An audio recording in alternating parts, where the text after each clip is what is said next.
The 2026 Formula One season has barely begun, and already, four-time world champion is questioning his future in the sport. Max Verstappen, the man who has dominated the pinnacle of motorsport, has dropped a bombshell that has sent ripples through the paddock. He is actively exploring other things. This isn't a negotiating tactic or a moment of frustration after a bad race.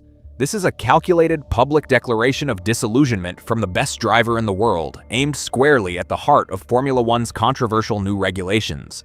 And when you dig into the details of what's happening on the ground, particularly with a clever and controversial upgrade from Ferrari, you start to understand that Verstappen isn't just complaining. He's exposing a fundamental crisis that could change the sport forever. Verstappen's frustration has been simmering for a while, but it boiled over during the Bahrain preseason test. After getting his first real taste of the 2026 cars, he didn't hold back, branding the new energy recovery and management rules as anti-racing and even Formula E on steroids. For a purist like Verstappen who lives for the raw, visceral experience of pushing a machine to its absolute limit, the new regulations have fundamentally broken the sport. He argues that the complex energy management systems have turned flat-out racing into a constant, frustrating exercise in conservation.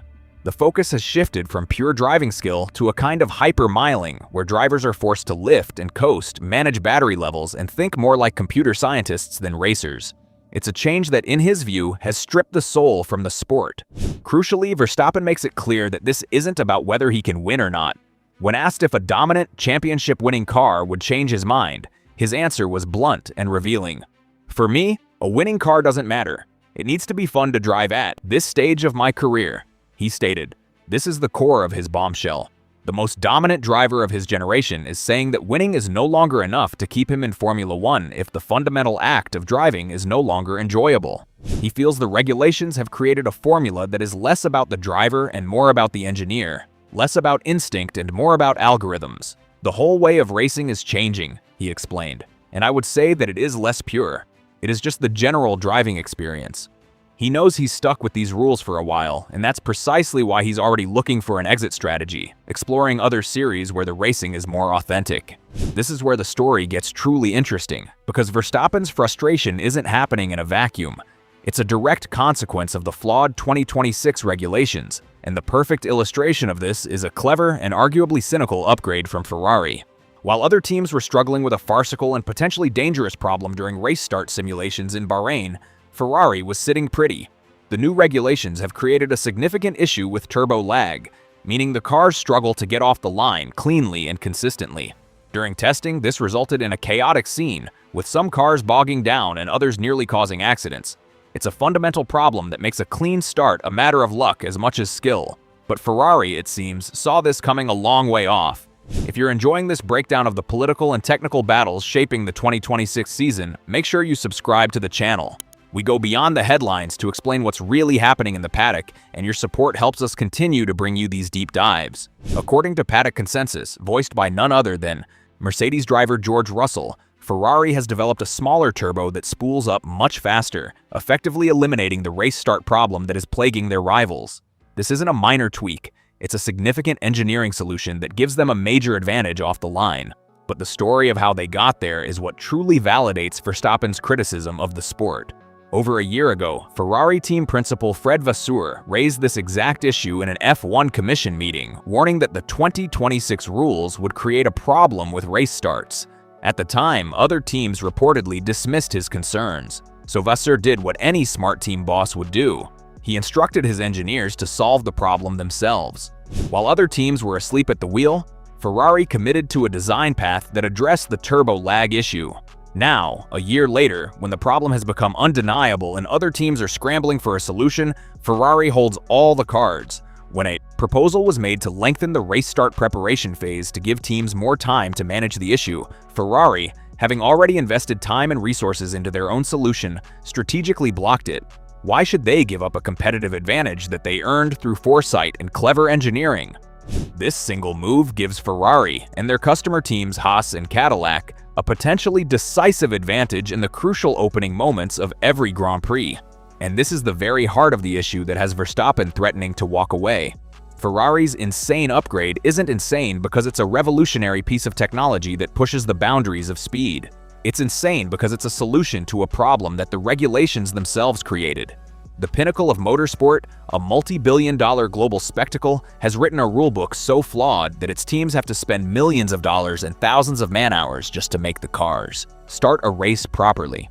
This isn't innovation in the pursuit of performance. It's innovation as a workaround for incompetence. It's a perfect, almost tragic example of the anti-racing formula that Verstappen is talking about. The drama doesn't end there. The situation exposes the deep political divides and self-interest that govern Formula One. The other teams, having ignored Vasseur's initial warning, are now in a difficult position. They can either spend a fortune trying to develop their own solution, or they can try to pressure the FIA to change the rules to negate Ferrari's advantage. This is the kind of political maneuvering that frustrates drivers and fans alike. It turns the sport from a pure competition of speed and skill into a game of lobbying and backroom deals. The paddock is now a chessboard, with teams like McLaren and Mercedes, who also have their own engine programs, forced to decide whether to invest millions in catching up to Ferrari's solution or to join the political crusade to have it regulated away. This is the kind of infighting that erodes trust and turns partners into adversaries. It's a world where a team can be punished for being smarter and more prepared than its rivals, a reality that sits uneasily with the sport's meritocratic ideals. And caught in the middle of this political crossfire is the FIA, the sport's governing body. They are now in an almost impossible position. If they stand by their current rules, they risk a season where race starts are a lottery and where Ferrari and its customers have a built-in, potentially insurmountable advantage. But if they bow to pressure and change the rules to penalize Ferrari, they set a dangerous precedent, effectively punishing a team for its ingenuity and foresight. It's a decision that will have far-reaching consequences, and one that will inevitably leave one side feeling betrayed. This entire saga validates every single word of Verstappen's criticism. He sees a sport that is becoming increasingly artificial, where the regulations are so complex and prescriptive that they stifle true innovation and create absurd problems. He sees a future where the driver's role is diminished, where the thrill of wheel-to-wheel racing is replaced by a tedious energy management game. And he sees a political landscape where success is determined as much by lawyers and lobbyists as it is by engineers and drivers. Can you blame him for exploring other options? He's a pure racer, a throwback to a time when the sport was simpler and more direct. He wants to push a car to its limits, not manage its battery life. What makes this situation even more poignant is that Verstappen's own team, Red Bull, is rumored to have one of the most effective energy recovery systems on the grid. He could very well dominate the 2026 season, winning another championship in a car that he finds fundamentally unenjoyable to drive. And that, perhaps, is the ultimate irony. The very regulations that are driving him away from the sport could also be the ones that cement his legacy as one of the all-time greats.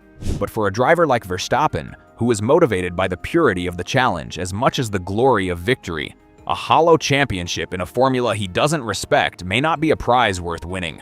So when you see the headline about Verstappen dropping a bombshell after Ferrari's upgrade, the connection is real, but it's deeper and more complex than it appears. It's not about him wanting to join Ferrari. It's about him seeing Ferrari's clever, cynical, and ultimately necessary upgrade as the final confirmation that the sport he loves is losing its way. The bombshell isn't a threat, it's a warning. And it's a warning that Formula One's owners would be wise to heed. Because if the best driver in the world is willing to walk away from a winning car because the racing is no longer fun, then the sport has a much bigger problem than turbo: lag.